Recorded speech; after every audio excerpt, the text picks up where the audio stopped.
Hello everyone, I'm your hostess with the mostest, 8-Second Gaming. In today's video, we are talking about the Season 24 patch notes because they're here, we're all excited, let's dive into them because there's a bunch of changes. But just quickly, if you guys are looking to hit Season 24 on the ground running and want to hit a new peak rank, then you have to check out the GameLeap website right now. Over there we have top level coaches creating the best, most highly informative guides to make you the best player you could possibly be. We have legend guides, gun guides, VOD reviews, and much more. So click the link in the description, pick yourself up a membership and start to improve today. But with that covered, let's actually hop into stuff now. And I do want to make one thing very clear. There is no new map and there is no new legend and there is no new gun. For people that were looking for those, I'm sorry, but in Respawn's defense, they are basically overhauling how Apex is going to feel going forward. So if they were to do this and also implement a new legend or a new map or a new weapon, it could shift things massively in the wrong direction. So I, for one, am not too upset about not having something new coming in because of all the changes that we are getting. But what are those changes exactly? Well, let's start off with the legend changes. And first things first, Ash is getting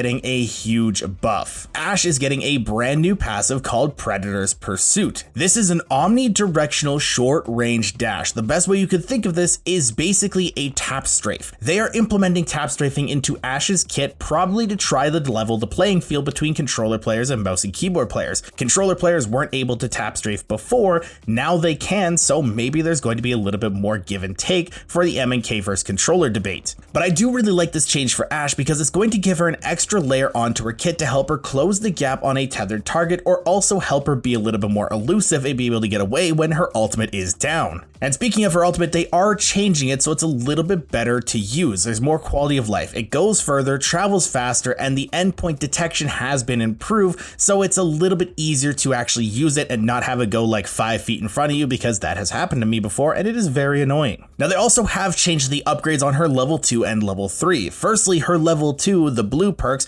Murder Machine and 1 Minute to Live have been removed. They've now changed Greedy Snare, which was a level 3 perk, to be level 2, and Dual Breach, which adds an additional charge, is the other option. And for level 3, they have added in new Ghost in the Machine and it adds an additional dash charge. So you can choose either 2 Q charges or 2 alt charges. I think Ash is going to be incredibly strong next season and I cannot wait to get into that. But another legend that's receiving a bunch of changes is Ballistic. First off, his sling now upgrades with level by default. Before that was a class passive, but now it's just going straight into his kit. And also his sling can now carry care package weapons and they gain infinite ammo with his ultimate. And yes, you did hear me right, infinite ammo Krabers. Crazy, I know. Next up, his tactical now has 2 charges and the overheat reaction time has been increased to 1.2 seconds. It was 1 second. And they also have increased the ground damage on it. They have increased it to 20, it was 10, and the damage is now equal to the direction hit damage. And they also have added a new ability with his ultimate that your team gains a speed boost when they are empowered by his ultimate. So not only are they getting infinite ammo and faster reloads, but they're also moving faster. So Ballistic is going to be a very ape heavy character. If your team wants to fight, Ballistic is going to be the choice for you. And this is actually kind of wild because before Ballistic was a meme character and now he's looking like an absolute menace. Just a few tweaks to his kit to just kind of push him over the edge and that's how it's going to go. And I also do want to point this out quickly. On our last legend tier list, I did mention the fact that Ballistic did have a strong kit, but it just didn't work at the time. And with 1 to 2 buffs, he could be an absolute menace in the meta. And look at this, we're getting some buffs and he's going to be an absolute menace. So just want to say, called it. But that's not all the changes Ballistic is receiving because he is also receiving some changes to his upgrades in the class passive Evo armor stuff. First off, Slingshot has been removed. It's been integrated into his base kit, so there's no reason to have it there. And they have put a new one in called Killing Time. This increases the duration of his ultimate by 15 seconds. And for his level 3, extra bullets doubles the number of tactical charges, was +1 charge, but now it gives him +2. And quiet time overheat now also silences enemies for 6 seconds. This is going to be the one that everyone is going to take. As soon as someone overheats, they cannot use any abilities to escape Ballistic. No Loba Q, no Revenant Jump, no Pathfinder Grapple, nothing. As soon as you overheat, you are basically a dead man walking. Ballistic is going to be insane. Keep an eye out for him. Next up, another legend that is receiving a change is Crypto, and it's very simple. His EMP once again destroys Gibraltar Dome of Protection. It's a needed change. Gibby Dome was a little bit too strong. Crypto's supposed to counter Gibby Dome. It just makes sense to have this. Another legend receiving change is Loba. Her ult is now back to starting at 50% charge. It was kind of annoying to land without a Loba. When the other team had a Loba, they'd slam it down, get all the heals that they needed, get the weapons or the attachments that they needed, and be so much further ahead than you just because they had a Loba. So I really do like this change. People should not be getting that much loot off drop. And the last legend receiving changes is Mad Maggie. Her Wrecking Ball once again destroys Gibraltar's Dome of Protection and now will destroy Newcastle's Mobile Shield. The era of the supports is kind of over. I do think that people will still want to run at least one support on their team, but it's not going to be the meta of supports because of all the changes that are coming in like this. Good changes in my opinion, but before we actually move on to the legends, I do want to talk about the Assault class perks quickly because this does kind of tie in with the legends. And the entire Assault class is getting a huge boost this season. First off, they're getting Combat Reserve as a perk. They can carry extra ammo per stack, have 2 new grenade only slots in their inventory, and they also do retain access to the red extended supply bins. They also have the Stowed Reload perk now, which stowed weapons automatically reload after 2 seconds. Basically, every single Assault legend has a gold magazine ability where they just reload their weapons. I do think this is a little bit overpowered to be a 2-second thing, but Respawn wants to speed fights up, so it does make sense. And they also have Battle Surge. Breaking an enemy's shields grants a speed burst, fast reloads, and highlights the target enemy for 4 seconds. I do think that Respawn has gone a little bit over the edge with how much stuff they have given the Assault class this season. Like season 23 was the season of supports because they overtuned them very massively. And now this season, season 24, they're overtuning the Assault class. And I get that they want to speed up combat. I get that they want to stop third parties, but this just seems like way too much. It seems like every single team is now going to be running like 3 assaults or 2 assaults and a support, and it's just not going to go the way that Respawn wants it to go. And also highlighting the target enemy for 4 seconds, if someone's playing Bangalore and they get that highlight, it's just going to be massively overpowered for that specific team. I'm a little bit worried about how this is actually going to play out in game, but we will have to see. Moving forward though, the weapon changes. Every single gun has got a massive change, and it is basically a buff to every single weapon. All of the weapons in the game are getting a damage increase. I'm not going to go into detail about every single weapon change because that would be way too much information to throw at you guys, and I'm pretty sure you don't really care about the numbers that much. But there are definitely going to be some guns to look out for. Namely, the Nemesis, damage was increased to 17 per shot and headshot damage is 22. This is still going to be an absolute monster. The L-Star is getting a damage increase as well, and it was really strong this season. It's still going to be strong next season, so that's going to be another one to look out for. The 30-30 repeater is probably going to be a little bit of a kind of slept-on pick in this meta because marksman rifles I don't think are going to be too strong in this next meta because of how fast the fights are going to go, and poke weapons in fast fights are not usually that good. But a full charge headshot doing 93 damage on a 30-30 repeater is nothing to scoff at, so some people are going to probably take advantage of this and still do pretty well. And the last weapon that I do want to talk about is the Wingman. Its damage has been increased to 48 per shot and the headshot damage is 72. Now they have reduced the base magazine size to 5, but they are also allowing the Wingman to now have magazines again. So white has 6 shots, blue has 7, and purple and gold have 8 shots.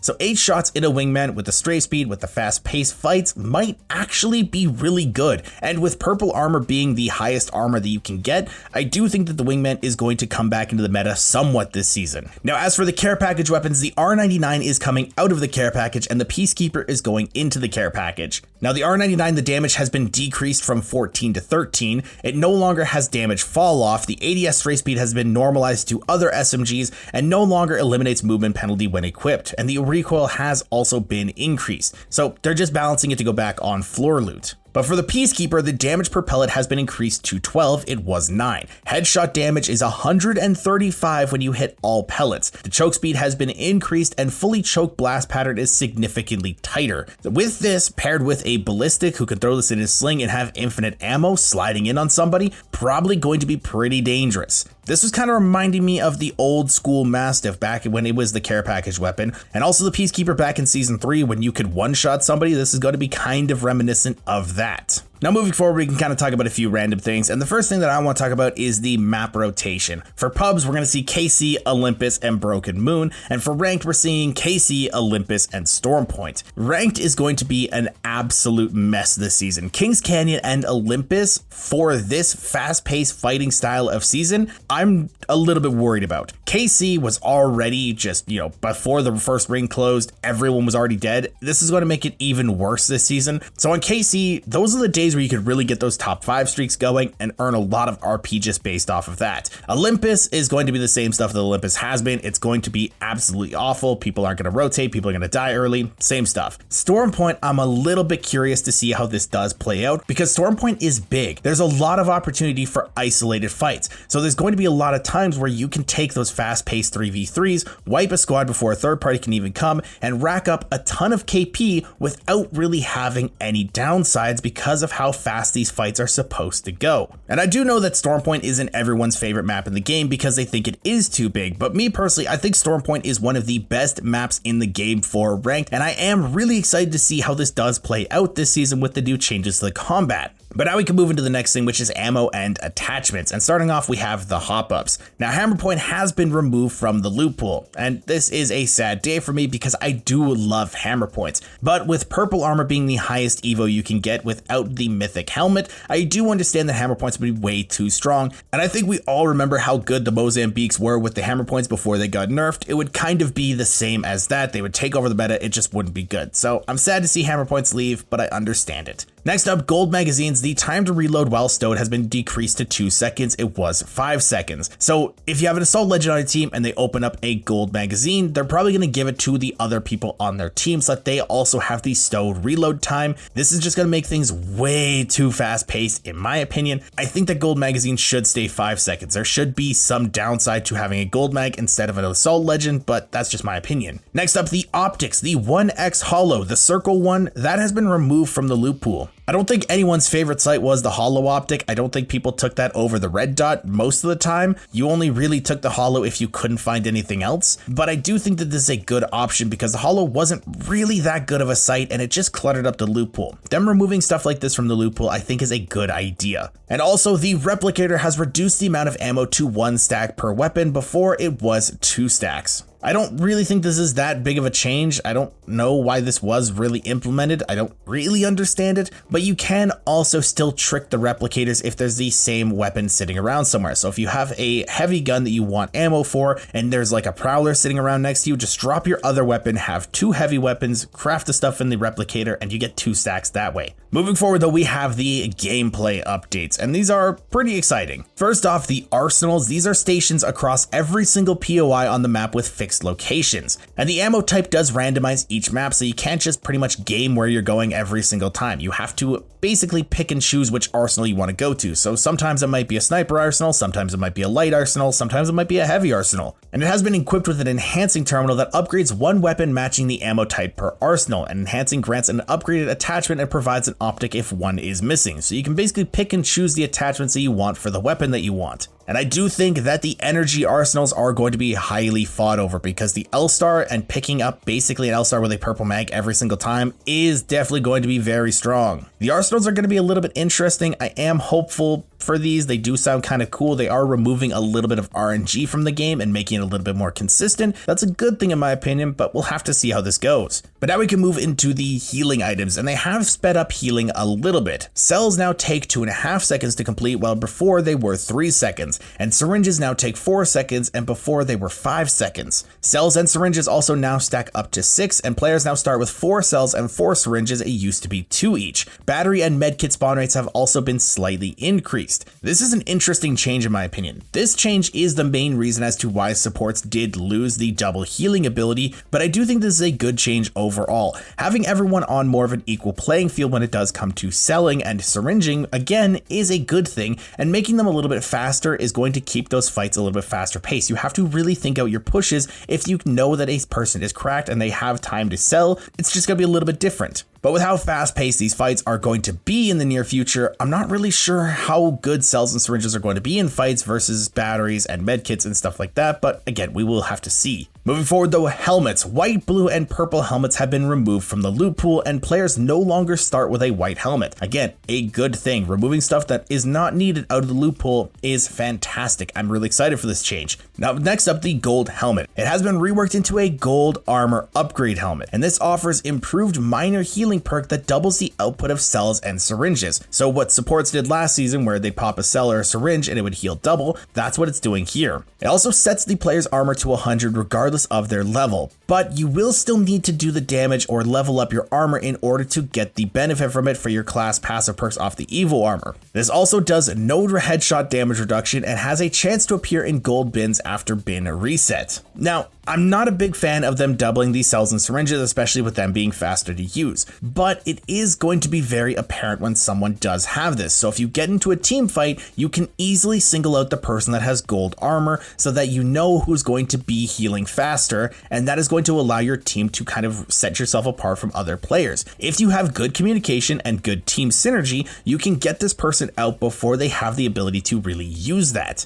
I'm not totally convinced on this, but I don't think it's necessarily a really bad thing either. Now, the next helmet that we have to talk about is the Mythic helmet. This is the red tier helmet that has been introduced this season. This is the only way to get red armor now. Before, red armor was achieved through damage, but now you have to get this helmet in order to do it. And like the gold armor, it does set this player's armor to 125 regardless of level, but you will still have to do the damage or get the Evo harvesters in order to get the passive perks off this. Also, it offers no headshot damage reduction, and this appears in mythic bins and late game care packages, so this will not be found early in the game, keeping fights on pretty even playing fields for the early game. But that is the helmet done, so let's talk about the next few things, and these are basically just quality of life things. They're really two fast, simple things. Knockdown state, players are going to be able to crawl faster while they're knocked, and POI names on drop is just going to make things a little bit more clear and concise when you are dropping, so you don't have to open up your map if you don't really know the map all that well. Especially with Kings Canyon, a lot of players probably haven't played a ton on KC because it hasn't really been in the ranked rotation for a while, but now going forward, it's just going to make things a little bit easier to talk about. Overall, I am pretty excited to see how this season does shake out, and I am going to be playing a ton of ranked over on my Twitch stream over on twitch.tv/8secondgaming, so if you guys want to see my own gameplay, come check me out sometime. I would love to see some new faces. But let me know, what are you guys most excited for this season? Let me know in the comments down below. And if you guys want to stay up to date with the latest and greatest Apex Legends tips, tricks, and news, don't forget to smash the like, subscribe button. Thank you all for watching. Once again, I'm 8second Gaming. I'll see you guys in the next one.